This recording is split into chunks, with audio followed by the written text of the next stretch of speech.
tayo ng carrots o orange juice. Ito na, balatan yan. Ito, binalatan ko na. Tapos ang carrots. Gawin natin.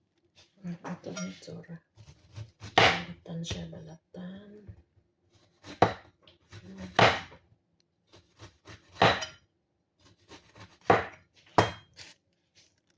Ito na ang ating carrots at orange. Binalatan na. Hinay-hinay ilagay.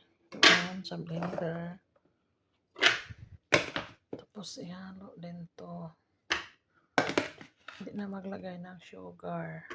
Tapos lagyan ng tubig na malamig. Malamig yan.